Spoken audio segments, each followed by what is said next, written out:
I know it all sounds super fun, and it is super fun, but you kind of have to fall in love with the process. You can't just love the glamorous parts. Hi, I'm Walker Scobell, and this is how I became Percy Jackson and Percy Jackson and the Olympians. I first started reading Percy Jackson when I was in 3rd grade. I read it 7 times since then, the first 5 books. I was obsessed with it because I was born in Virginia Beach Hospital.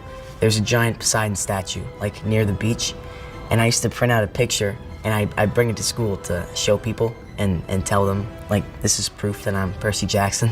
I was filming The Adam Project and I got an audition for Percy Jackson. My sister, she played Nancy Bobofet. And my little brother played the teacher, Mrs. Dodds, and to get into character, he put like my mom's high heels on and he talked in a really high-pitched voice. And so you can like see me kind of cracking up in my audition. It took like maybe like 30 or 40 takes. And I have no idea how I got it, but I don't think it really like set in until I got there, until I was filming it, until like I was on camera and people were calling me Percy. I did watch the Percy Jackson movies. When I was a kid, I loved them. I still do. I definitely think that my Percy Jackson is closer to the books than the movies were. I think a big part of that is Percy's age. He's 12 years old. I think it's very easy to forget. But I think it was very interesting to kind of explore the fact that they're still children. Mr. Jackson, you will learn to control yourself. Do you understand me? Me? Do you understand me? He can't help it, Mrs. Dodds. Percy's special. Meeting Rick, I met him in my final kind of audition when they told me I got the part. I didn't know he was gonna show up. I wore my Camp Half-Blood t-shirt that I got in 3rd grade. I was freaking out. And so the second time I met him, I was a lot more calm and collected so I could actually talk to him. He's given me a lot of tips and tricks for playing Percy. The biggest thing was just to relax. He told me that he loved how we were playing the characters and that we were doing great so far, which kind of like set me in. And this was at the beginning, so it kind of made me relax a bit more and made me kind of lock in. We did a full month of just training and rehearsing scenes. I did a lot of underwater training and like sword fight training with the stunts team. We practiced wires a lot. I did this scene where I'm falling, like an overhead shot of me falling down. The Chimera sequence when I fall off the arch in St. Louis. So I was on wires and I was falling down. So we practiced that a couple times. We did a bunch of wire work and sword fighting stuff. Normal day on set. I wake up at like 7:30. Me and my dad or mom, we drive over to set and I get there around 8:30. I would get into my wardrobe, my clothes, and my sides would be in my trailer. So I go over my sides, see what I'm doing that day, and then I go into, I think, hair first. I'll get my hair done. If it was a day where I was gonna be wet all day, they would put this like slime in my hair to make it appear wet for the whole day, which felt really weird, especially when they like wash it out. And normally they just make me put like 3 times more tan because I reflect light on the volume stage. And sometimes, like, there's a scene where I'm like deathly pale and I have like these like red it's red all over my eyes and I look like I'm about to die. And what I find so funny about watching that scene is that day they decided not to put any makeup on me other than the redness. So like the deathly pale you see, that's just my normal like complexion. And then I go out to film, we go rehearse maybe like 9 o'clock, 9:30. And then I go to school for like 30 minutes until they set up the shot. And we just go back and forth, shooting, school. And then at the end of the day, I head to my trailer, like wash all my makeup off, take my clothes off, put new clothes on.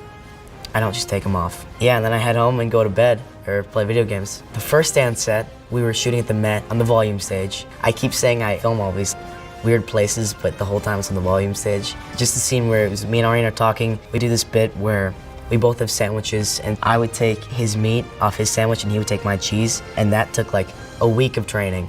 That was the first scene. I was definitely a bit nervous. Going back and watching it, it's super hard to watch. That scene specifically. I think like as the show goes on, like each episode, it kind of gets easier to watch because it's like closer to now. But that first scene, it's like impossible for me and Arian to watch because that was our first day like ever filming together. I think the hardest stunt sequence was the Minotaur fight. Not only because it was just like I was fighting like a bull that doesn't exist. I think one of the most difficult parts was that it was like pouring rain and it was dark. So I couldn't really see what was going on, and a lot of like my notes for camera were to open my eyes more, which is really hard when it's like when there's rain coming in your eyes. There was a couple different ways we shot the Minotaur sequence. One was there's this like really tall, like 7-foot guy, and he was in the full skin-tight gray mocap suit holding a Minotaur head. So it was a lot less intimidating than you think it would be. So there was that when I was fighting him with like the sword, and then when I crawl onto his back, they shot that in a very interesting way. So they made a mock-up of the Minotaur, like without arms and from like the waist up. So I was on a wire and I'd sprint, and they had like a little bit of fur so I could grab onto it. I'd sprint around him and then I'd jump, grab onto the back, and then I'd get on his head. And they did a full like sequence of me ripping the horn off and stabbing him in the head. That took like maybe 3 days to shoot. It was a long sequence. I was wearing a wool sweater while we were filming the Minotaur sequence, kind of like this. And, but it was like real, like sheep wool. And so when it would rain, there was a very terrible stench coming from my sweater. And it kept getting like loose because I was running around, it was pouring rain, it got heavy. And they would like constantly change that out and then dry it. And we had 2 sweaters, I think. They just rotate them. And so that took a while. Sometimes we had to pause the scene so we could let the sweater dry out. And also like Camp Half-Blood fight. I think that scene might have been like the hardest technically to film because we're like running in sand. There's 3 of them. There's Dior and then 2 of her cabin siblings. And so for every 1 move they did, I had to do 3. And so I was running backwards on like this rocky sand, doing this amazing sword fight. While we were filming that, I did not expect Dior to scream that loud. No! And if you look at my face, I'm not acting. I was genuinely terrified she was going to hit me. I love Dior, she's the sweetest person ever, but she's terrifying, which I think is perfect for Clarice.